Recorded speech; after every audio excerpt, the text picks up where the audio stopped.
Thank you and welcome for joining me. 3 shifts to help your team win without you repeating yourself. As a business owner, you're constantly repeating yourself. You're constantly telling people the same thing over and over again, but we want to get rid of that.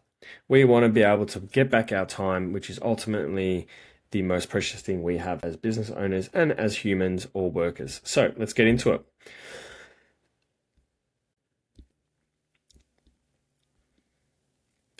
You didn't build this to babysit grown adults, but if you're explaining the same thing twice, you're building a business that can't scale. So I often see it in a lot of businesses that we work with, small businesses in particular, when it comes to content creation, always repeating themselves, always finding they have to say it over and over again, which is ultimately what we don't want. We want to have people that are A, players on our team. We don't want to be saying the same thing over and over again. And just like me in this video, I don't want to repeat myself. I want to build this asset. I want to post it on the internet. I want it to sit in our library and we can always have it. So when we want to deploy it or educate someone, we know what to send them.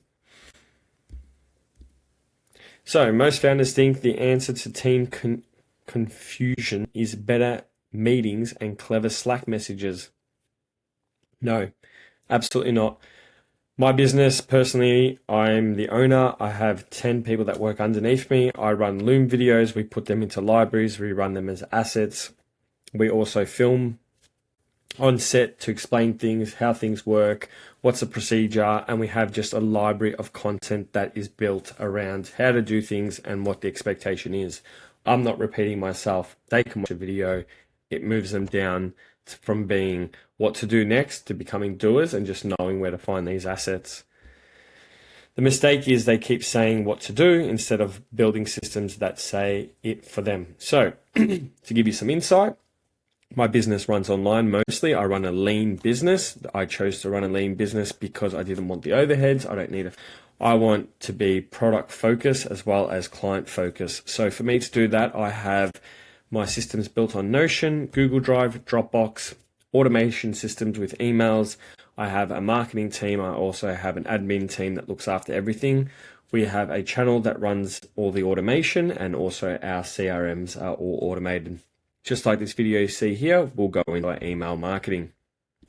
What that leads to is burnout, delays, and teams that can't think without you in the room. Now, if I heard this one quote, and it's, if you are working on your business, you're an entrepreneur. If you're working within your business, you're basically an employee of your own business, and you don't want to be doing that. You want to be able to leave a week, 2 weeks, 3 weeks, 4 weeks, even 4 months, and know that your company isn't going to go up in flames, and it will be there when you get back from your family vacation. So my 5 key points that I share with you. Stay with me, we're getting quick. Stop relying on memory building and living manual. Like trying to run a restaurant without writing down the receipts. Recipes, my bad. Quick tip, start a Notion or Google Doc and called How We Work. Every time you repeat something, drop it in it. So we have this on file when we're onboarding new people or people want to revisit something. We have a how everything works, from our social media to our admin side, to our accounting, to our sales process, to onboarding a client, to delivering deliverables for clients. And it's really, really important that you start building out a manual. Everything that you do, you should be filming. It's important to do that on the basis of you're not repeating yourself. Number 2. Turn decisions into defaults, like setting cruise control so you don't have to keep tapping the gas. Create it. If this, then that rules, so your team isn't stuck waiting on approval. So we have a kill switch in my business. My business's kill switch is, if I do not respond to content being approved within 45 minutes of the question being asked, it goes live. Yes, it's one of those things that people would look at and be like, that's crazy. But ultimately, how fast business moves in this day and age, the important strategy to remember is the 80-20 rule.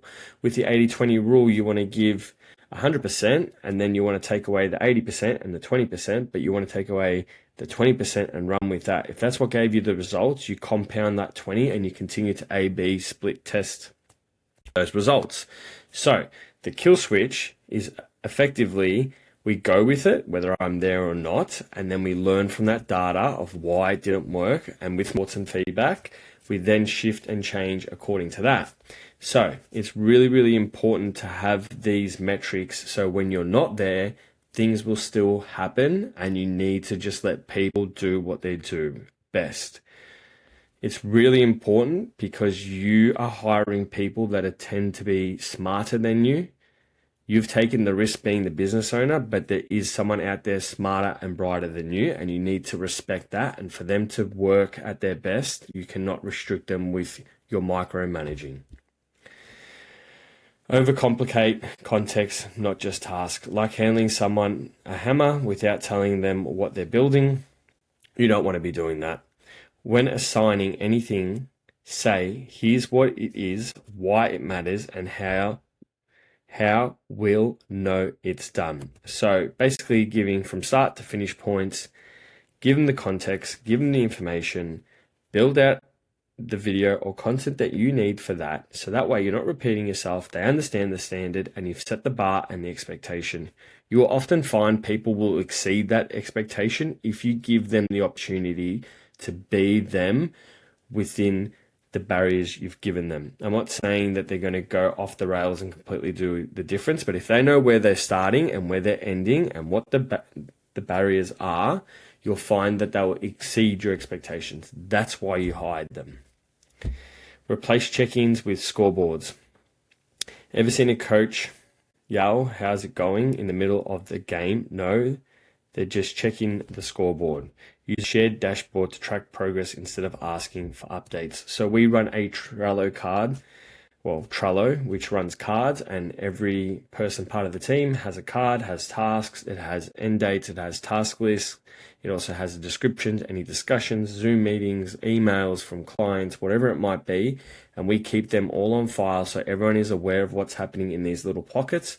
There are many cogs to businesses, but we do this because we always know where to find this information and there's always clarity across the business, even to the point where I share revenue, loss, and all that within that Trello board so the team understands where we sit and how we're positioned in the industry. Make yourself obsolete in the process, not in the vision. You're the architect, not the plumber. Focus on building systems and leaders, not just solving problems. You want people to outdo you. That's why you're hiring them. You want people to be thinking like you and beyond you. You want them to just flourish in the skill set they have and just run with your business like it's their own. And a lot of people restrict that growth because they feel like they need to have all the ideas and they're the groundbreaking thinker for the revenue, and that's the reason we got the collaboration because I am the owner. No, you just need people that are A players in your team with the correct structure, that understand your vision and know how to get there without you repeating yourself and able to work without you. Yes, you've worked hard to get where you are, but ultimately you need people to work for you rather than you work against them in trying to reduce everything and control everything. So create assets that basically explain your passion, your how to, start and end. Every time you repeat yourself, you train your business to depend on you. You don't want to be doing this. You want to be able to get back your time. This is why you got into business. You had an idea, it worked, you made good sales, you're scaling, but now you're at a bottleneck where you want to scale, but you're always repeating yourself to the team because they just don't understand it because you've always put your finger in the pie and told them this. Send the email that's wrong. Doesn't matter. Take that case study, speak to the person, understand. They will understand it more in depth if they make the mistake rather than you trying to put out all the spot fires before it goes out. I've had a huge amount of emails go out with the wrong booklet, wrong dates, wrong times, addressed to the wrong person, and I let it run. And I check in the next day with them to say, hey, this is what's happened, this is how and this is what it's about. So bringing you to my last slide, let's make your team faster, sharper, and way less dependent on you from strategy, scroll, stopping, content, book a call. So what we do here is below, you will see a calendar where you can book in, we can jump on, we can talk about building that content out for you and getting into depth of what you're spending too much time on. How do we create a video or a standard so it's a library, an asset? Because if you ever decide to sell your business, these are assets because this is how your business runs. And it particularly doesn't have to be you. It can be someone just running through all the procedures, and that way you're building out training modules, you're building out how-tos, you're building out, your principles and morals, and these things just populate and make your business stronger without you. It's really, really important.